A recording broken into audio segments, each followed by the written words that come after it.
ನಮ್ಮ ಭಾವತೀರಾಯನ ಹಾಗೂ ಆರೋಹ ಫಿಲ್ಮ್ಸ್ ಕಡೆಯಿಂದ ಮೊದಲನೇದಾಗಿ ಧನ್ಯವಾದಗಳನ್ನು ಹೇಳಲಿಕ್ಕೆ ಇಷ್ಟಪಡ್ತಾ ಇದ್ದೇನೆ. ಭಾವತೀರಾಯನ ಇನ್ನೇನು ರಿಲೀಸ್ ನಾಡಿದ್ದು ಶುಕ್ರವಾರ ರಿಲೀಸ್ ಆಗ್ತಾ ಇದೆ. ದಿನಗಳು 2 ದಿನಗಳು ಉಳಿದಿದೆ. ಹೊಸ ತಂಡ ಆಗಿರೋದ್ರಿಂದ ಎಲ್ಲ ಹೊಸ ತಂಡಕ್ಕಿರೋ ಸವಾಲುಗಳು ನಮಗಿದೆ, ಸ್ವಲ್ಪ ಜಾಸ್ತಿನೇ ಇದೆ ಅಂತ ಹೇಳ್ಬೋದು. ಹಾಗಾಗಿ ಈ ಒಂದು ತುರ್ತು ಪ್ರೆಸ್ ಮೀಟ್ನ ಇವತ್ತು ಕರೆದಿದ್ದೀವಿ. ನೀವು ಜನಗಳಿಗೆ ಮತ್ತು ನಮ್ಮ ನಡುವೆ ಬ್ರಿಡ್ಜ್ ಆಗಿ ಸೇತುವೆಯಾಗಿ ಕೆಲಸ ಮಾಡೋದ್ರಿಂದ ಒಂದಷ್ಟು ವಿಚಾರಗಳನ್ನು ಜನರಿಗೆ ತಲುಪಿಸೋ ಕೆಲಸದಲ್ಲಿ ನಿಮ್ಮ ಪಾತ್ರ ಬಹಳ ಮುಖ್ಯ ಇರುತ್ತೆ. ಸೊ ನಿಮಗೆ ವಿಚಾರಗಳನ್ನು ತಿಳಿಸಿದರೆ ಅದು ಜನಗಳಿಗೆ ಹೋಗುತ್ತೆ ಅನ್ನೋ ಒಂದು ನಿಟ್ಟಿನಲ್ಲಿ ಇವತ್ತು ನಾವು ಪ್ರೆಸ್ ಮೀಟ್ ಕರೆದಿದ್ದೇವೆ. ಭಾವತೀರಾಯನ ನಾವು ತುಂಬ ಒಂದು 2-3 ವರ್ಷಗಳ ಕಠಿಣ ಪರಿಶ್ರಮದಿಂದ ಒಂದು ಸಣ್ಣ ಒಂದು ಪ್ರಾಜೆಕ್ಟಾಗಿ ಮಾಡಬೇಕಾಗಿ ಹೊರಟಿರೋ ವಿಚಾರನ ನಾವು ಇವತ್ತು ಒಂದು ಸಿನಿಮಾ ಆಗಿ ಮಾಡೋ ಥರ ಎಲ್ಲ ನಮ್ಮ ತಂಡ ಹಾಗೂ ನಮ್ಮ ಎಲ್ಲ ಸಪೋರ್ಟರ್ಸ್ ಸಹಾಯದಿಂದ ಇವತ್ತು ಇಲ್ಲಿ ನಾಡಿದ್ದು ರಿಲೀಸ್ವರೆಗೂ ಬಂದು ನಿಂತಿದ್ದೀವಿ. ನಮ್ಮ ಸಿನಿಮಾದ ಬಗ್ಗೆ ಹೇಳಬೇಕು ಅಂತಂದರೆ ಒಂದು ಲವ್ ಸ್ಟೋರಿ ಆದರೂ ಕೂಡ ಇಲ್ಲಿವರೆಗೆ ಕನ್ನಡದಲ್ಲಿ ಬರದೇ ಇರುವಂಥ ಒಂದು ಲವ್ ಸ್ಟೋರಿಯನ್ನು ನಾವು ತೋರ್ಸೋಕ್ಕೆ ಪ್ರಯತ್ನವನ್ನು ಪಟ್ಟಿದ್ದೀವಿ. ಅಂದರೆ ಲವ್ ಸ್ಟೋರಿ ಅಂದರೆ ಒಂದಷ್ಟು ಕ್ಲೈಮ್ಯಾಕ್ಸ್ಗಳು, ಒಂದು ಕಾಮನ್ ಕ್ಲೈಮ್ಯಾಕ್ಸ್ಗಳಿರುತ್ತೆ. ಏನೇ ಇದ್ರೂ ಕೊನೆ ಎಂಡ್ ಒಂದು ಎಲ್ಲರೂ ಒಂದಷ್ಟು ಸಿನಿಮಾಗಳಲ್ಲಿ ನಾವು ನೋಡಿದ ಅಂತ ಎಂಡಿಂಗೇ ಇರುತ್ತೆ. ಯಾಕಂದರೆ ಒಂದು ಪ್ರೀತಿ ಅನ್ನೋ ವಿಚಾರನೇ ಹಾಗೆ. ಅದು ಯಾವುದೇ ಪ್ರೀತಿ ಆಗಿರ್ಬೋದು, ತಾಯಿ ಮಗ ಪ್ರೀತಿ ಆಗಿರ್ಬೋದು, ತಂದೆ ತಾಯಿ ಅಥವಾ ಹುಡುಗ ಹುಡುಗಿ ಯಾವುದೇ ಪ್ರೀತಿ ಆಗಿದ್ರೂ ಒಂದಷ್ಟು ಬೇಸಿಕ್ ವಿಚಾರಗಳು ಹಾಗೇ ಇರುತ್ತೆ. ಅದನ್ನೆಲ್ಲ ಇಟ್ಕೊಂಡು ಇನ್ನೇನು ಹೊಸದಾಗಿ ಏನಾದ್ರು ಮಾಡ್ಬೋದಾ ಅಂತ ನಾವು ಯೋಚನೆ ಮಾಡಿದಾಗ ನಮ್ಗೆ ಯಾವಾಗ ಆ ಕತೆ ನಮಗೆ ಪರ್ಸ್ನಲಿ ಇಷ್ಟ ಆಯಿತು, ಅದನ್ನು ಒಂದು ಹೊಸ ರೀತಿಯಲ್ಲಿ ಹೇಳ್ಬೋದು ಅನ್ನೋದು ನಮಗೆ ಯಾವಾಗ ಕಾನ್ಫಿಡೆನ್ಸ್ ಬಂತು, ಅದನ್ನು ನಾವು ಸಿನಿಮಾ ಮಾಡೋಕ್ಕೆ ಹೊರಟ್ವಿ. ಸೊ ಪ್ರೀತಿಯ ಒಂದು ಹೊಸ ಆಯಾಮನ ಈ ಚಿತ್ರದಲ್ಲಿ ನಾವು ತೋರ್ಸೋಕ್ಕೆ ಹೊರಟಿದ್ದೀವಿ. ಅದು ತುಂಬ ಮುಂಚೆಯಿಂದನೂ ಅದು ಚಾಲ್ತಿಯಲ್ಲಿ ಇದ್ರೂ ಇವತ್ತಿನ ಈ ಜನ್ರೇಷನಲ್ಲಿ ಅದು ಮರೆತು ಹೋಗ್ತಾ ಇದೆ. ಆ ಒಂದು ವಿಚಾರನ, ಆ ಒಂದು ಡೆಪ್ತ್, ಪ್ರೀತಿಯ ಒಂದು ಆಳನ ಏನಿದೆ ಅದನ್ನು ಎಲ್ಲ ಜನಕ್ಕೂ ತಲುಪೋ ರೀತಿಯಲ್ಲಿ ವಿತ್ ಎಂಟರ್ಟೈನ್ಮೆಂಟ್, ಸುಮ್ಮನೆ ಏನೋ ಒಂದು ಪ್ರೀತಿಯಾಗಿ ಏನೋ ಒಂದು ಕಾವ್ಯಾತ್ಮಕವಾಗಿ ಇದ್ದರೂ ಕೂಡ ಅದರಲ್ಲೂ ಜೊತೆಗೆ ಫನ್ ಎಂಟರ್ಟೈನ್ಮೆಂಟ್ ಜೊತೆಗೆ ಅದನ್ನು ಹೇಳೋ ಪ್ರಯತ್ನನ ನಾವು ಈ ಸಿನಿಮಾದಲ್ಲಿ ಮಾಡಿದ್ದೀವಿ. ಆವಾಗಲೇ ಹೇಳಿದಾಗ 21ನೇ ತಾರೀಕು ರಿಲೀಸ್ ಇದೆ. ತುಂಬ ಸಣ್ಣ ವಯಸ್ಸಿಂದ ತುಂಬ ವಯಸ್ಸಾದವರೆಗೂ ಎಲ್ಲರೂ ನೋಡ್ಬೋದು ಅಂತ ಸಿನಿಮಾ. ಫ್ಯಾಮಿಲಿ ಎಲ್ಲ ಜೊತೆಲಿ ಕೂತ್ಕೊಂಡು ಒಂದು ಪಕ್ಕಾ ಫ್ಯಾಮಿಲಿ ಸ್ಟೋರಿ. ಅಂದರೆ ಇತ್ತೀಚೆಗೆ ನಾವು ಒಂದಷ್ಟು ಜನರ ಹತ್ರ ಮಾತಾಡಿದಾಗ ಒಂದು ಫ್ಯಾಮಿಲಿ ಕಥೆಗಳು ಬರ್ತಾ ಇಲ್ಲ, ನಾವು ಥಿಯೇಟ್ರಿಗೆಲ್ಲ ಫ್ಯಾಮಿಲಿ ಜೊತೆ ಹೋಗೋಕ್ಕೆ ಆಗ್ತಾ ಇಲ್ಲ ಅನ್ನೋ ಮಾತುಗಳು ತುಂಬ ಕೇಳಿ ಬರ್ತಾ ಇದೆ. ಟ್ರೆಂಡ್ ಆಗಿದೆ. ಸೊ ಟ್ರೆಂಡ್ ಬದಲಿಸ್ಬೇಕು ಅನ್ನೋಷ್ಟೆಲ್ಲ ನಮಗೆ ದೊಡ್ಡ ಶಕ್ತಿ ಇಲ್ಲ. ಬಟ್ ಆದ್ರೂ ನಮ್ಮ ಕೈಯಲ್ಲಾದ ಪ್ರಯತ್ನ ನಾವು ಎಲ್ರಿಗೂ ನೋಡ್ಬೋದು ಅಂತ, ಒಟ್ಟಿಗೆ ಯಾವುದೇ ಒಂದು ಮುಜುಗರ ಇಲ್ಲದೆ, ಯಾವುದೇ ಒಂದು ಟೆನ್ಷನ್ ಇಲ್ಲದೆ ಆರಾಮಾಗಿ ಬಂದು ಇಡೀ ಫ್ಯಾಮಿಲಿ ನೋಡ್ಬೋದು ಅಂತ ಸಿನಿಮಾ ಅಂತ ನಾನು ನಮ್ಮ ಸಿನಿಮಾನ ಹೇಳೋಕ್ಕೆ ಇಷ್ಟಪಡ್ತಿದ್ದೀನಿ. ನಾವು ಹೇಳ್ತೀವಿ, ಅದನ್ನು ನೀವು ನೋಡಿ ಒಪ್ಕೋಬೇಕು. ದಯಮಾಡಿ 21ನೇ ತಾರೀಕು ನೀವೆಲ್ಲರೂ ಬಂದು ನಮ್ಮ ಸಿನಿಮಾ ನೋಡಿ ನಮ್ಗೆ ರಿವ್ಯೂ ಹೇಳಬೇಕು. ತಪ್ಪಿದ್ರೆ ನೀವು ಬೈರಿ, ಮುಂದೆ ತಿದ್ಕೊಂತೀವಿ. ಸರಿ ಇದ್ದರೆ ಹೊಗಳಿದ್ರೆ ಅದನ್ನ ಮೋಟಿವೇಶನ್ ಆಗಿ ತಗೊಳ್ತೀವಿ. ಸೊ ಏನೇ ಇದ್ರೂ ನಮಗೆ ತಿಳಿಸಿ, ದಯವಿಟ್ಟು ನಮ್ಮ ಸಿನಿಮಾ ನೋಡಿ ಅಂತ ಈ ಮೂಲಕ ನಾನು ಕೇಳ್ಕೊಳ್ತೀನಿ. Thank you. ತೇಜಸ್ ಅವ್ರು ಮಾತಾಡ್ತೀನಿ. ಎಲ್ರಿಗೂ ನಮಸ್ಕಾರ. ಮೊದಲನೇದಾಗಿ ಇಲ್ಲಿ ಬಂದಿರೋ ಎಲ್ಲ ಪ್ರೆಸ್ ಅವ್ರಿಗೂ ತುಂಬ ಥ್ಯಾಂಕ್ಸ್ ಹೇಳೋಕ್ಕೆ ಇಷ್ಟಪಡ್ತೀನಿ. ಯಾಕಂದರೆ ನಿಮ್ಮ ಅಮೂಲ್ಯವಾದಂಥ ಟೈಮ್ ನಮ್ಗೆ ಕೊಟ್ಟಿದ್ರ. Thank you so much. ಅದೇ ನಾನು ಲಿಸ್ಟ್ ಮಾಡ್ಕೊಂಡಿದ್ದ ಪಾಯಿಂಟ್ಸ್ ಎಲ್ಲ ಮಯೂರ್ ಹೇಳಾಯಿತು. ಸೊ ಇಬ್ಬರು ಈ ಫಿಲಮ್ಗೆ ಒಂದೇ ಡೈರೆಕ್ಟರ್ ಆಗಿರೋದ್ರಿಂದ, ಅಂದರೆ ಇಬ್ಬರು ಡೈರೆಕ್ಟ್ರು ಒಂದೇ ಸಿನಿಮಾ ಆಗಿರೋದ್ರಿಂದ ಅವನು ಏನೇನೆಲ್ಲ ಹೇಳಿದ್ದಾನೆ ಅದೇ ನನ್ನ ಮಾತು ಕೂಡ. ಸೊ 21ಕ್ಕೆ ನಮ್ಮ ಸಿನಿಮಾ ಭಾವತೀರಾಯನ ರಿಲೀಸ್ ಆಗ್ತಿದೆ. ಹೇಳ್ದಂಗೆ ಅದೇ ಇದು ಮಾಮೂಲಿ ರೊಟೀನ್ ಸ್ಟೋರಿ ಆಗಿದ್ದರೆ ಬಹುಶಃ ನಾವು ಈ ಸಿನಿಮಾ ಮಾಡ್ತಿರ್ಲಿಲ್ಲ ನಾವು. ಅದಲ್ಲದೆ ಇದರಲ್ಲೇನೋ ಒಂದು ಹೊಸ ವಿಷಯ ಹೇಳಕ್ಕೆ ಹೊರಟಿರೋದ್ರಿಂದ ಈ ಸಿನಿಮಾ ತುಂಬ ಜೆನ್ಯೂನ್ ಆಗಿ ಎಷ್ಟಾಗುತ್ತೆ ಅಷ್ಟು ಬೆಟರ್ ಆಗಿ ಮಾಡೋಕ್ಕೆ ಟ್ರೈ ಮಾಡಿದ್ವಿ. ಸೊ ಆದರೆ ಅದಕ್ಕೆಲ್ಲ ನಿಮ್ಮ ಸಪೋರ್ಟ್ ತುಂಬ ಮುಖ್ಯ ನಮಗೆ. ಇಲ್ಲಿವರೆಗೂ ದೊಡ್ಡ ದೊಡ್ಡ ಸಿನಿಮಾಗಳು, ಒಳ್ಳೊಳ್ಳೆ ಕಂಟೆಂಟ್ ಇರೋ ಸಿನಿಮಾಗಳು ಗೆದ್ದಿರೋದಕ್ಕೆ ಹೆಚ್ಚಿನ ಅದಕ್ಕೆ ಕಾರಣ ನೀವಾಗಿದ್ದೀರಾ. ಸೊ ಈ ಸಿನಿಮಾಗೂ ನೀವು ಅಷ್ಟೇ ಪ್ರೀತಿಯಿಂದ ಸಪೋರ್ಟ್ ಮಾಡಿದ್ರೆ ನಮಗೆ ತುಂಬ ಖುಷಿ. ಸೊ ಅದನ್ನು ಕೇಳ್ಕೊತಿದ್ದೀವಿ. Thank you so much. ಎಲ್ಲ ಸಹೃದಯಿ ಮಾಧ್ಯಮ ಮಿತ್ರರಿಗೆ ನಮಸ್ಕಾರ. ನನಗೆ 1 ವರ್ಷದ ಹಿಂದಕ್ಕೆ ನನ್ನ ಮನಸ್ಸು ಹೋಗ್ತಾ ಇದೆ ಈಗ ನಿಮ್ಮನ್ನೆಲ್ಲ ನೋಡಿ. ಕಳೆದ ವರ್ಷ ಇದೇ ಬೆಂಗಳೂರಿನಲ್ಲಿ 2 ಬಾರಿ ನಿಮ್ಮನ್ನೆಲ್ಲರನ್ನೂ ಭೇಟಿಯಾಗಿದ್ದೆ ನಾನು. ಒಂದು ರಂಗಾಯಣ ರಘು ಅವರಿಗೆ ಅಭಿನಯಾಸುರ ಬಿರುದನ್ನು ಕೊಟ್ಟು ಒಂದು ಕಾರ್ಯಕ್ರಮ ಮಾಡಿದ್ವಿ. ಅಲ್ಲಿ ತಾವೆಲ್ಲ ಬಂದು ನಮ್ಮನ್ನು ಹರಿಸಿದ್ರಿ. ಆಮೇಲೆ ನಮ್ಮ ಚಿತ್ರದ ಬಗ್ಗೆ ಒಂದು ಪ್ರೆಸ್ ಮೀಟ್ ಮಾಡಿದ್ವಿ. ಆವಾಗಲೂ ಕೂಡ ನೀವೆಲ್ಲ ಬಂದು ನಮಗೆ ಬೆಂಬಲಿಸಿದ್ರಿ. ನಿಮ್ಮೆಲ್ಲರ ಬೆಂಬಲ ಮತ್ತು ಸಹಕಾರದಿಂದ ಕಳೆದ ವರ್ಷ ಒಂದು ಒಳ್ಳೆಯ ಸಿನಿಮಾ ಆಗಿ ಜನರನ್ನ ತಲುಪಲಿಕ್ಕೆ ಶಾಕಾಹಾರಿ ನಿಮ್ಮೆಲ್ಲರ ಸಹಕಾರದಿಂದ ಅದು ಕಾರಣ ಆಗಿತ್ತು. ಕಳೆದ ವರ್ಷದ ಯಶಸ್ವಿ ಚಿತ್ರಗಳ ಸಾಲಿನಲ್ಲಿ ಮುಂಚೂಣಿಯಲ್ಲಿ 2 ಚಿತ್ರಗಳು ಇದ್ದವು. ಒಂದು ಶಾಕಾಹಾರಿ, ಮತ್ತೊಂದು ಬ್ಲಿಂಕ್ನ ನಿರ್ಮಾಪಕರು ಕೂಡ ನನ್ನ ಜೊತೆಗಿದ್ದಾರೆ. ಈ ಚಿತ್ರದ ವಿತರಕರವರು ರವಿಚಂದ್ರ, ನನ್ನ ಆತ್ಮೀಯ ಗೆಳೆಯ. ನಮಗೆ ನೀವೆಲ್ಲ ಹೋದ ವರ್ಷ ಹೇಗೆ ಸಹಕಾರವನ್ನು ಕೊಟ್ಟು ಒಂದು ಒಳ್ಳೆಯ ಚಿತ್ರವನ್ನು ಗೆಲ್ಲಿಸ್ಲಿಕ್ಕೆ ಸಹಾಯ ಮಾಡಿದ್ರೋ ಅದೇ ಸಹಕಾರವನ್ನು, ಅದೇ ಬೆಂಬಲವನ್ನು ಭಾವತೀರ ಯಾನಕ್ಕೆ ಕೂಡ ಕೊಡಬೇಕು ಅಂತ ನಿಮ್ಮೆಲ್ಲರಲ್ಲಿ ಕೈ ಜೋಡಿಸಿ ವಿನಂತಿಸಲಿಕ್ಕೆ ನಾನು ಬಂದಿದ್ದೀನಿ. ನಾನೊಂದು 4-5 ವಿಚಾರಗಳನ್ನು ಇಲ್ಲಿ ನಿಮ್ಮ ಮುಂದೆ ಹೇಳಲೇಬೇಕು ಭಾವತೀರ ಯಾನದ ಬಗ್ಗೆ. ಮಯೂರ್ ನನಗೆ ಶಾಕಾಹಾರಿಯಿಂದ ಪರಿಚಯ ಆಗಿರುವ ವ್ಯಕ್ತಿ, ನನ್ನ ಸಹೋದರ ಇದ್ದ ಹಾಗೆ. ನಾನು ತುಂಬ ಪ್ರೀತಿ ಮತ್ತು ಅಭಿಮಾನ ಪಡುವ ಚಲನಚಿತ್ರ ರಂಗದ ಪ್ರತಿಭೆಗಳಲ್ಲಿ ಮಯೂರ್ ಕೂಡ ಅತ್ಯಂತ ಹತ್ತಿರದ ವ್ಯಕ್ತಿ. ಮಯೂರ್ ಪ್ರತಿಭೆ ಇನ್ನೇನು ಪ್ರೂವ್ ಮಾಡೋದು ಅವಶ್ಯಕತೆ ಇಲ್ಲ, ಆಲ್ರೆಡಿ ಪ್ರೂವನ್ ಟ್ಯಾಲೆಂಟ್. ಶಾಕಾಹಾರಿ ತುಂಬ ಶಾಕಾಹಾರಿಯ ಬಗ್ಗೆ ಈ ವೇದಿಕೆಯಲ್ಲಿ ಹೇಳೋದು ಔಚಿತ್ಯ ಅಲ್ಲ. ಶಾಕಾಹಾರಿಯ ಬಗ್ಗೆ ಕೂಡ ಮುಂದಿನ ದಿನಗಳಲ್ಲಿ ಕೆಲವು ಗುಡ್ ನ್ಯೂಸ್ಗಳನ್ನು ನಿಮ್ಮ ಜೊತೆಗೆ ಹಂಚಿಕೊಳ್ಳೋದಿದೆ, ಅದನ್ನು ಇನ್ನೊಮ್ಮೆ ಹೇಳೋಣ. ಆ ದಿನದಿಂದ ಕೂಡ ಮಯೂರ್ ಶಾಕಾಹಾರಿಯಿಂದ ಮೊದಲು ಕೂಡ ಮ್ಯೂಸಿಕ್ನಲ್ಲಿ ಕೆಲಸ ಮಾಡಿದ್ರು. ಶಾಕಾಹಾರಿಯಿಂದ ಮಯೂರ್ ಒಂದು ನಾಡಿಗೆ ಎಲ್ರಿಗೂ ಪರಿಚಿತ ಆದರು. ಆಮೇಲೆ ತುಂಬ ಒಳ್ಳೊಳ್ಳೆಯ ಆಫರ್ಗಳು ಮಯೂರ್ಗೆ ಬಂದಿದೆ. ಮುಂದೊಂದು ದಿನ ಕನ್ನಡ ಚಿತ್ರರಂಗದ ಮುಂಚೂಣಿ ಸಂಗೀತ ನಿರ್ದೇಶಕ ಮಾತ್ರ ಅಲ್ಲ, ಭಾವತೀರ ಯಾನದ ಮೂಲಕ ನಿರ್ದೇಶಕ ಆಗಿ ಕೂಡ ಪಾದಾರ್ಪಣೆ ಮಾಡಿದ್ದಾರೆ. ಮಯೂರ್ ಪ್ರತಿಭೆಯ ಬಗ್ಗೆ ಆಯಿತು. ಇನ್ನೊಬ್ಬ ಪ್ರತಿಭೆ ತೇಜಸ್. ನಾನು ನಿಜವಾಗ್ಲೂ ಮೊದಲು ಚಿತ್ರ ನೋಡೋದಕ್ಕಿಂತ ಮೊದಲು ತೇಜಸ್ ಮಯೂರ್ ಇಬ್ಬರನ್ನು ಒಟ್ಟಿಗೆ ಭೇಟಿಯಾಗಿದ್ದೆ. ಆವಾಗ ನನಗೆ ಅಂದರೆ ನಿಮಗೂ ಹಾಗೆ ಅನಿಸ್ಬೋದು, ಏನು ತುಂಬ ಸಿಂಪಲ್ ಆಗಿರೋ ಹುಡುಗ, ಏನು ಆ್ಯಕ್ಟ್ ಮಾಡಿರ್ಬೋದು ಅನ್ನೋ ಫೀಲಿಂಗ್ ನಿಮ್ಗೆ ಈಗಿರಬಹುದು. ಆದರೆ ನೀವು ಚಿತ್ರ ನೋಡಿದಾಗ ನೀವು ನಿಜಕ್ಕೂ ನಿಮ್ಗದು ನಿಮ್ಗೆ ಫೀಲ್ ಆಗುತ್ತೆ. ಒಬ್ಬ ಯುವಕ ನೀವೆಲ್ಲ ಅವಕಾಶ ಮಾಡಿಕೊಟ್ಟು ಈ ಚಿತ್ರ ಗೆದ್ದರೆ ಮುಂದೊಂದು ದಿನ ಕನ್ನಡ ಚಿತ್ರರಂಗಕ್ಕೆ ದೊಡ್ಡ ಹೆಸರನ್ನ ತಂದು ಕೊಡುವ ನಟ ಆಗುವುದರಲ್ಲಿ ಯಾವ ಸಂಶಯವೂ ಇಲ್ಲ. ಇದನ್ನು ಅತಿಶಯೋಕ್ತಿಯಾಗಿ ಹೇಳ್ತಾ ಇಲ್ಲ. ತುಂಬ ಒಳ್ಳೆಯ ನಟನೆಯನ್ನು ಮಾಡಿದ್ದಾರೆ ಚಿತ್ರದಲ್ಲಿ, ತುಂಬ ಪ್ರತಿಭೆ ಇದೆ. ಈ ಚಿತ್ರ ಆ ಕಾರಣಕ್ಕಾಗಿ ಗೆಲ್ಲಲೇಬೇಕು. ನೀವೆಲ್ಲ ಕೈ ಹಿಡಿದು ಗೆಲ್ಲಿಸ್ಬೇಕು. ನಮ್ಮ ಸ್ನೇಹಿತರು ಅವರು ಲಕ್ಷ್ಮಣ್ ಬಿಕೆ ಅವರು ಬೆನ್ನೆಲುಬಾಗಿ ನಿಂತು ನಾನು ಅವರ ಚಟುವಟಿಕೆ, ಅವರ ಉತ್ಸಾಹ, ಅವರ ತತ್ಪರತೆಯನ್ನು ಗಮನಿಸ್ತಾ ಇದ್ದೀನಿ. ಅವರೆಲ್ಲ ವ್ಯವಹಾರ ಕೆಲಸಗಳನ್ನು ಬಿಟ್ಟು ಈ ಚಿತ್ರದ ಗೆಲುವಿಗಾಗಿ ಶ್ರಮಿಸ್ತಾ ಇದ್ದಾರೆ. ಆದರೆ ಎಲ್ಲೋ ಒಂದು ಕಡೆ ಏನಾಗುತ್ತೆ ಅಂದರೆ ಹೊಸ ತಂಡ ಆಗಿರೋದ್ರಿಂದ ಜನರನ್ನ ರೀಚ್ ಮಾಡೋದು ಅಷ್ಟು ಸುಲಭ ಇಲ್ಲ. ಈ ಮಾಹಿತಿ ಅನ್ನೋದು ಸಮುದ್ರದ ಅಷ್ಟು ಇದೆ.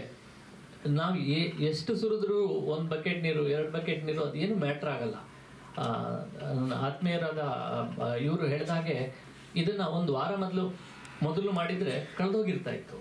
ಇದೇ ಸರಿ ಅಂತ ನಮ್ಮ ಅಭಿಪ್ರಾಯ. ಅಟ್ಲೀಸ್ಟ್ ನೀವು 1-2 ದಿನದಲ್ಲಿ ಇದಕ್ಕೆ ಒಳ್ಳೆಯ ಪ್ರಚಾರ ಸಿಕ್ಕಿದ್ರೆ, ಈ ಕಂಟೆಂಟ್ ನೀವು ನೋಡಿದಿರ, 2 ಹಾಡು 1 ಟ್ರೈಲರ್ನ ನೋಡಿದಿರ, ಇದರ ಲೆವೆಲ್ ನಿಮಗೆ ಗೊತ್ತಾಗಿರುತ್ತೆ. ಇದರ ಟೆಕ್ನಿಕಲಿ ಯಾವ ಲೆವೆಲ್ಗೆ ಇದನ್ನ ಮಾಡಿದ್ದಾರೆ ಅಂತ. ಇದು ಜನರಿಗೆ 2 ದಿನಗಳಲ್ಲಿ ತಲುಪಿದ್ರೆ ಆಮೇಲೆ ಜನರ ಬಾಯಿಯಿಂದ ಬಾಯಿಗೆ ಇದು ಪ್ರಚಾರ ಆಗಿ ಖಂಡಿತವಾಗ್ಲೂ ಯಶಸ್ವಿ ಆಗೋದ್ರಲ್ಲಿ ಯಾವುದೇ ಸಂಶಯ ಇಲ್ಲ.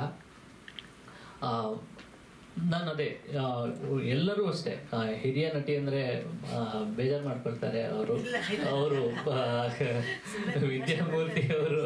ವಿದ್ಯಾಮೂರ್ತಿ ಅವರು ತುಂಬ ಚೆನ್ನಾಗಿ ನಟಿಸಿದ್ದಾರೆ.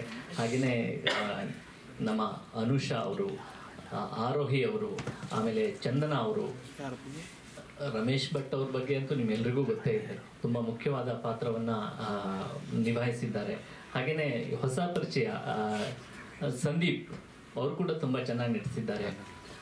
ಸೀಮಿತ ಸಂಪನ್ಮೂಲದಲ್ಲಿ ಒಂದು ಒಳ್ಳೆಯ ಚಿತ್ರವನ್ನು ಮಾಡಿದ್ದಾರೆ. ಇದು ಎಲ್ರಿಗೂ thank you so much. Regularly ನಿಮ್ಗೆಲ್ರಿಗೂ ಭೇಟಿ ಆಗ್ತಾ ಇದ್ದೀವಿ. ಸಿನಿಮಾಗಳನ್ನು ಇಂಡಿಪೆಂಡೆಂಟ್ ಏನು ಸಿನಿಮಾಗಳೇನಿದೆ ಲಾಸ್ಟ್ ಮಂತಿಂದ ಒಂದು ರಿಲೀಸ್ ಮಾಡ್ತಾ ಇದ್ದೀವಿ. ಥ್ಯಾಂಕ್ ಯು ಸೋ ಮಚ್ ನಿಮ್ಮ ಸಪೋರ್ಟ್ಗೆ. ಆ್ಯಂಡ್ ಕಮಿಂಗ್ ಟು ಭಾವತೀರಾಯನ, ನನಗೆ ರಾಜೇಶ್ ಸರ್ ಒಂದು 3 months ಬಿಫೋರ್ ಕಾಲ್ ಮಾಡಿದರು. ಕಾಲ್ ಮಾಡಿ ರವಿ ಮಯೂರ್ ಸರ್ ಒಂದು ಸಿನಿಮಾ ಮಾಡಿದ್ದಾರೆ, ನಮ್ಮ ಶಾಕಾರಿ ಮ್ಯೂಸಿಕ್ ಡೈರೆಕ್ಟ್ರು, ಒಂದು ನೋಡಿ ಸಿನಿಮಾ ನೋಡಿದ್ಮೇಲೆ ಮಾತಾಡೋಣ ಅಂತ. ಅದಾದಮೇಲೆ ಸಿನಿಮಾ ನೋಡಿದ್ಮೇಲೆ ಸರ್ ಜೊತೆ ಮಾತಾಡಿದೆ. ಇಲ್ಲ ಸರ್ ಚೆನ್ನಾಗಿ ಮಾಡೋರೆ ಅಂದರೆ. ಅದಾದಮೇಲೆ ಐ ಗಾಟ್ ಟು ನೋ ಇಬ್ಬರ ತಂದೆ ಅಂದರೆ ಪೇರೆಂಟ್ಸ್ಗಳು ದುಡ್ಡು ಹಾಕಿದ್ದಾರೆ ಸಿನಿಮಾಗೆ ಅಂತ. ಈಗ ಎಲ್ಲರ ಕನಸುಗಳಿಗೆ ಏನಾಗ್ತಾ ಇದೆ ಅಂದರೆ ಹೊಸಬರಿಗೆ ಬಂದವರಿಗೆ ಮೇನ್ ಸ್ಟ್ರೀಮಿಂದ ಪ್ರೊಡಕ್ಷನ್ಗಳಿಂದ ಬ್ಯಾಕಿಂಗ್ ಎಲ್ಲ ಸಿಗ್ತಾ ಇಲ್ಲ. ಬಟ್ ಈ ತಂಡಕ್ಕೆ, ಈ ಸಿನಿಮಾಗೆ ಇಬ್ಬರ ತಂದೆ ತಾಯಿಗಳು ಅವ್ರು ಏನು ದುಡಿಮೆ ಮಾಡಿದ್ದಾರೆ, ಇಷ್ಟು ವರ್ಷ ಏನು ದುಡಿಮೆ ಮಾಡಿರೋ ದುಡ್ಡು ಸಿನಿಮಾಗೆ ಹಾಕಿದ್ದಾರೆ. ಆ್ಯಂಡ್ ಆ ದುಡ್ಡು ವಾಪಸ್ ಬಂದೇ ಬರುತ್ತೆ ಅಂತ ನಾನು ಸ್ಟ್ರಾಂಗ್ ಆಗಿ ಹೇಳ್ತೀನಿ ಸರ್. ಯಾಕಂದರೆ ಕಷ್ಟಪಟ್ಟಿರೋ ದುಡ್ಡು ಅದು ಬಂದೇ ಬರುತ್ತೆ ಅಂತ. ಅದಕ್ಕೆ ಸಾಕ್ಷಿ ರಾಜೇಶ್ ಸರ್ ಇದ್ದಾರೆ. ಅವ್ರ ಶಾಕಾರಿ ದುಡ್ಡು ವಾಪಸ್ ಬಂದಿದೆ, ಆ್ಯಂಡ್ ನಮ್ಮ ಬ್ಲಿಂಕ್ ದುಡ್ಡು ವಾಪಸ್ ಬಂದಿದೆ. ಸೊ ಈ ಸಿನಿಮಾ ದುಡ್ಡು ವಾಪಸ್ ಬರುತ್ತೆ ಅಂತ ಭಾವಿಸ್ತೀನಿ. ಆ್ಯಂಡ್ ರಿಲೀಸ್ ವೈಸು ನಾವು ಎಲ್ಲ ಮಲ್ಟಿಪ್ಲೆಕ್ಸ್ಗಳಲ್ಲಿ ರಿಲೀಸ್ ಮಾಡ್ತಾ ಇದ್ದೀವಿ. ಇನಿಷಿಯಲಿ ನಮಗೆ ಫಸ್ಟ್ ವೀಕ್ ಹೆಂಗೆ ಪಿಕಪ್ ತೊಗೊಳುತ್ತೆ ಅದರ ಮೇಲೆ will spread it out across Karnataka. And hopefully ಎಲ್ಲ ರೀಸೆಂಟ್ಲಿ ಹೊಸ ಸಿನಿಮಾಗಳಿಗೆ ಫುಟ್ಫಾಲ್ಗಳು ಚೆನ್ನಾಗಿ ಬರ್ತಾ ಇದೆ. 31ಕ್ಕೆ ನೋಡಿದವರು ಏನಂತಾರೆ ಅಂತ ಒಂದು ಸಿನಿಮಾ ರಿಲೀಸ್ ಮಾಡಿದ್ವಿ. It got huge response from the audience. And ನಂಬರ್ಸ್ಗಳು ಚೆನ್ನಾಗಾಗಿದೆ. Producers are safe, they are happy.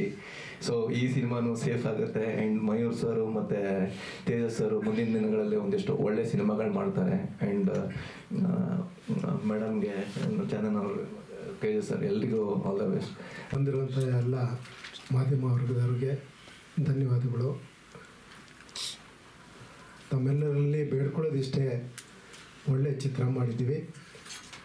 ಈ ಚಿತ್ರನ ಗೆಲ್ಲಿಸ್ಬೇಕು ಹಾಗೂ ನಿಮ್ಮೆಲ್ಲರ ಸಹಕಾರ ಪ್ರೋತ್ಸಾಹ ಬೇಕು ಅಂತ ಕೇಳ್ಕೊತೀನಿ. ಒಳ್ಳೆ ಚಿತ್ರ, ಒಳ್ಳೆ ಕಲಾವಿದರು ಇದರಲ್ಲಿ ಕೆಲಸ ಮಾಡಿದ್ದಾರೆ.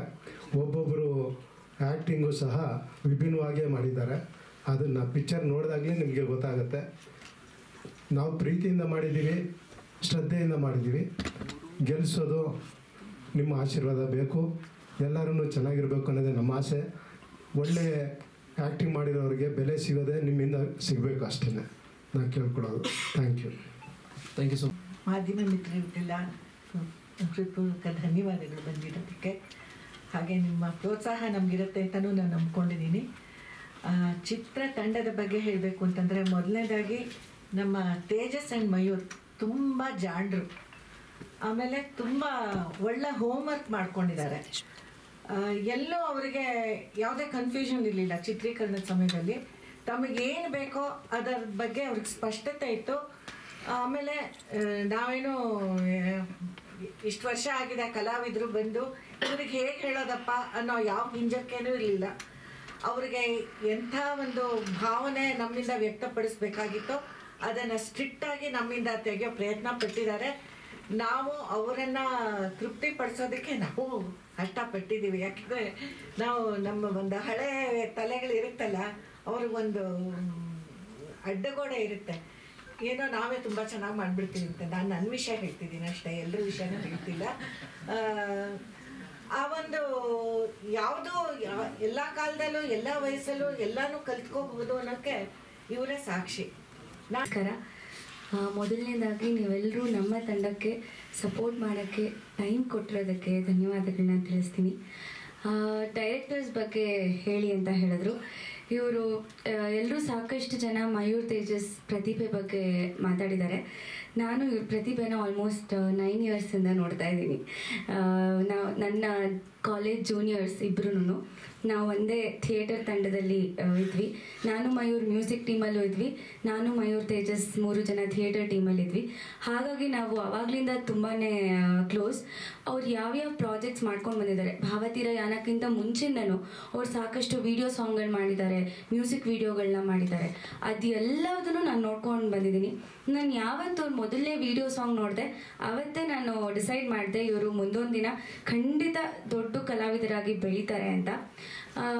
ಭಾವತೀರಯಾನ ಸಿನಿಮಾದ ಸ್ಟೋರಿ ನನ್ನ ತನಕ ಬರುತ್ತೆ ಅಂತ ನಾನು ಕನಸಿನಲ್ಲೂ ಅಂದ್ಕೊಂಡಿರಲಿಲ್ಲ. ಯಾಕೆಂದರೆ ಅವ್ರು ಹೇಳಿದಾಗ ಇದು ಒಂದು ಚಿಕ್ಕ ಪ್ರಾಜೆಕ್ಟ್ ಆಗಿ ಶುರು ಆಗಿದ್ದ ಕಾರಣ ಅದರದ್ದು ಪ್ರೀಮಿಯರ್ ಶೋ ಕೂಡ ನಾನು ಹೋಗಿದ್ದೆ, ತುಂಬ ಇಷ್ಟಪಟ್ಟಿದ್ದೆ.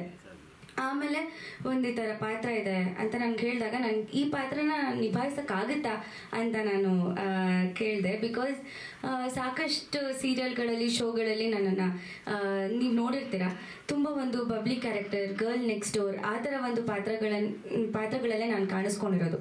ಈ ಒಂದು ಪಾತ್ರ ತದ್ವಿರುದ್ಧ ನಾನು ಈ ಥರ ಯಾವ ಶೋನಲ್ಲೂ ನಾನು ಕಾಣಿಸ್ಕೊಂಡಿಲ್ಲ. ಈ ಪಾತ್ರನ ನಾನು ಮಾಡ್ಬೋದು ಅಂತ ಅವ್ರು ಇಮ್ಯಾಜಿನ್ ಮಾಡ್ಕೊಂಡಿದ್ದೆ ನನಗೆ ಆಶ್ಚರ್ಯ ಅನಿಸ್ತು. ಅವರ ಟ್ಯಾಲೆಂಟ್ ಬಗ್ಗೆ ನನಗೆ ಒಂದು ಸ್ವಲ್ಪನೂ ಅನುಮಾನ ಇರಲಿಲ್ಲ. ಖಂಡಿತ ನಾನು ಮಾಡ್ತೀನಿ ಅಂತ ನಾನು ಒಪ್ಕೊಂಡೆ. ಕೇಳ್ಬೋದು, ಸಾಕಷ್ಟು ಜನ ಕೇಳಿದರೆ ಕೂಡ ನೀವು ಯಾತಕ್ಕೆ ಹೀರೋಯಿನ್ ಅಲ್ಲ ಬಟ್ ಯಾತಕ್ಕೆ ಈ ಪಾತ್ರನ ಮಾಡೋದಕ್ಕೆ ಒಪ್ಕೊಂಡ್ರಿ ಅಂತ. ಬಟ್ ಆ ಪಾತ್ರ ತೂಕ ಆಗಿದೆ ಆ್ಯಂಡ್ ಈ ಸಿನಿಮಾಗೆ ಆ ಪಾತ್ರ ತುಂಬಾ ಮುಖ್ಯವಾದ ಪಾತ್ರ. ಸೊ ಹಾಗಾಗಿ ನನಗೆ ಆ ಕ್ಯಾರೆಕ್ಟರೈಸೇಷನ್ ಆ್ಯಂಡ್ ಅವರ ಡೀಟೇಲಿಂಗ್ ಎಷ್ಟು ಹೋಮ್ವರ್ಕ್ ಮಾಡಿದರು ಅಂದರೆ ಪ್ರತಿಯೊಂದು ಕಾಸ್ಟ್ಯೂಮ್, ಹೇರ್ ಸ್ಟೈಲ್, ಒಂದು ಇಯರಿಂಗ್ಸ್, ಕೈಗೇನು ಹಾಕಬೇಕು ಎಲ್ಲದನ್ನು ತುಂಬಾ ವರ್ಕ್ ಮಾಡಿದರು. ಇದು ಅವರ ಮೊದಲನೇ ಸಿನಿಮಾ ಅಂತ ಅನಿಸ್ಲೇ ಇಲ್ಲ, ಅಷ್ಟು ಪ್ರೊಫೆಷ್ನಲ್ ಆಗಿದ್ರು. ಇದು ನಿಜವಾಗ್ಲೂ ತುಂಬ ಜನ ನೋಡಿ ಕಲಿಬೇಕಾಗಿರುವಂಥ ಒಂದು ವಿಷಯ. ಸೊ ಹಾಗಾಗಿ ನನಗೆ ಮಾಡಲ್ಲ ಅನ್ನೋದಕ್ಕೆ ಯಾವುದೇ ಕಾರಣ ಇರಲಿಲ್ಲ. ಸೊ ಹಾಗಾಗಿ ನಾನು ತುಂಬ ಇಷ್ಟಪಟ್ಟು ಈ ಸಿನಿಮಾ ಮಾಡಿದ್ದು. ಒಂದು ಸ್ನೇಕ್ ಪೀಕ್ ಹಾಕಿದ್ರಲ್ಲ 30 ಸೆಕೆಂಡು, ಆವತ್ತು ನನಗೆ ತುಂಬ ಹೈ ಫೀವರ್ ಇತ್ತು. ತುಂಬ ಜ್ವರದಲ್ಲಿ ನಾನು ಮಾಡಿದ್ದು ಸೀನ್ ಅದು. ಇವಾಗ ನೋಡಿದಾಗ ನಂಗೆ ಅದು ನೆನಪಾಯಿತು. ಸೊ ಇದೇ 21ನೇ ತಾರೀಕು ಈ ಸಿನಿಮಾ ರಿಲೀಸ್ ಆಗ್ತದೆ. ಖಂಡಿತ ನಿಮ್ಮ ಸಪೋರ್ಟ್, ಪ್ರೋತ್ಸಾಹ ತುಂಬಾ ಅಗತ್ಯ ಇದೆ ನಮ್ಮ ತಂಡಕ್ಕೆ. ದಯವಿಟ್ಟು ಸಪೋರ್ಟ್ ಮಾಡಿ. Thank you. Thank you so much. ಮಾಧ್ಯಮದವರಿಗೆ ಮೊದಲನೇದಾಗಿ thank you so much. Because ನಮ್ಮ ತಂಡನ ಬೆಳೆಸೋದಕ್ಕೆ, ಇನ್ನೊಂಚೂರು ಜನಗಳಿಗೆ ಕನೆಕ್ಟ್ ಮಾಡೋಕ್ಕೆ ನಿಮ್ಮಿಂದನೇ ಸಾಧ್ಯ. ನೀವೆಲ್ಲರೂ ಟೈಮ್ ಮಾಡಿಕೊಂಡು ಇಲ್ಲಿ ಬಂದಿರೋದಕ್ಕೆ thank you so much. So ಎಲ್ಲರೂ ಹೇಳಿದ್ದಾರೆ ಮಯೂರ್ ಮತ್ತು ತೇಜಸ್ ವರ್ಕ್ನ, ನಾನು ಹೊಸದಾಗಿ ಏನು ಹೇಳಬೇಕಾಗಿಲ್ಲ. But thank you so much. Aaroha films ಕಡೆಯಿಂದ ನನ್ನ ಡೆಬ್ಯೂ ಆಗ್ತಿದೆ ಅನ್ನೋದು ನನಗೆ ತುಂಬ ಖುಷಿ ಇದೆ. ಬಿಕಾಸ್ ಭಾವತೀರಯಾನ ಸಿನಿಮಾ ನನಗೆ it is an emotion. Because ನಾನು 3 ವರ್ಷದಿಂದ ನಾನು ಟ್ರಾವೆಲ್ ಮಾಡ್ಕೊಂಡು ಬಂದಿದ್ದೀನಿ. ಮ್ಯಾಮ್ ಆಗಲಿ, ಚಂದನ ಆಗಲಿ ಹೇಳಿದಾಗೆ ಅವರ ಒಂದು ವರ್ಕು, ನಾವು ಆ್ಯಕ್ಟ್ ಮಾಡಿರೋದು ಏನೇ ಇದ್ರೂ ಎಲ್ಲೂ ಜಾಸ್ತಿ ಇಲ್ಲ, ಎಲ್ಲೂ ಕಮ್ಮಿ ಇಲ್ಲ. ಬಿಕಾಸ್ ನಾವು ಸೀರಿಯಲ್ ಮಾಡಿರೋದ್ರಿಂದ ಅಲ್ಲಿ ಸ್ವಲ್ಪ ನಾವು ಜಾಸ್ತಿನೇ ಕೆಲವೊಂದು ಎಕ್ಸ್ಪ್ರೆಷನ್ಸ್ ಕೊಡಬೇಕಾಗುತ್ತೆ. ಆದರೆ ಇವರು ನಮ್ಗೆ ಎಷ್ಟು ಚೆನ್ನಾಗಿ ವರ್ಕ್ಶಾಪ್ ಕೊಟ್ಟರು ಅಂದರೆ ಯಾವುದು ಎಲ್ಲಿ ಕಡಿಮೆ ಮಾಡಬೇಕು ಅನ್ನೋದು ನಮಗೆ ಶಾರ್ಟ್ಗೆ ಹೋದ ತಕ್ಷಣ ಗೊತ್ತಾಗ್ಬಿಡ್ತಿತ್ತು. ನಾವೇ ಜಾಸ್ತಿ ಮಾಡ್ತಿದ್ದೀವಿ, ಇಲ್ಲ ಸ್ವಲ್ಪ ಕಮ್ಮಿ ಮಾಡ್ಕೋಬೇಕು, ಹೇಗೆ ಮಾಡಬೇಕು, ಇದನ್ನು ಇಂಥ ಟೈಮಲ್ಲೇ ಮುಗಿಸ್ಬೇಕು, ಅಷ್ಟೇ ಚೆನ್ನಾಗಿ ಬರುತ್ತೆ ಅಂತ. ಸೊ ತುಂಬ ಚೆನ್ನಾಗಿ ಮಾಡಿದ್ದಾರೆ. ಆ್ಯಂಡ್ ಎಲ್ಲರೂ ಹೇಳ್ಕೊಂಬಂದಾಗ ನಮ್ಮದು ಹೊಸಬ್ರ ತಂಡ, ಹೊಸ ಪ್ರಯತ್ನ, ನಿಮ್ಮ ಒಂದು ಸಪೋರ್ಟ್ ನಮಗೆ ತುಂಬ ಅಂದರೆ ತುಂಬ ಮುಖ್ಯ. ಇನ್ನೇನು 3 ದಿವಸ ಫೆಬ್ರವರಿ 21 ನಮ್ಮ ಸಿನಿಮಾ ಭಾವತೀರಯಾನ ರಿಲೀಸ್ ಆಗ್ತಿದೆ. ಎಲ್ಲರೂ ರಿಲೀಸ್ ಎಲ್ಲ ಮಲ್ಟಿಪ್ಲೆಕ್ಸ್ಗಳಲ್ಲಿ ರಿಲೀಸ್ ಆಗ್ತಿದೆ ಅಂತ ಹೇಳ್ತಿದ್ದಾರೆ. ನೀವು ಬಂದು ನಿಮ್ಮ ಸಪೋರ್ಟ್ ನಮಗೆ ತುಂಬ ಮುಖ್ಯ. Thank you so much. Thank you so much.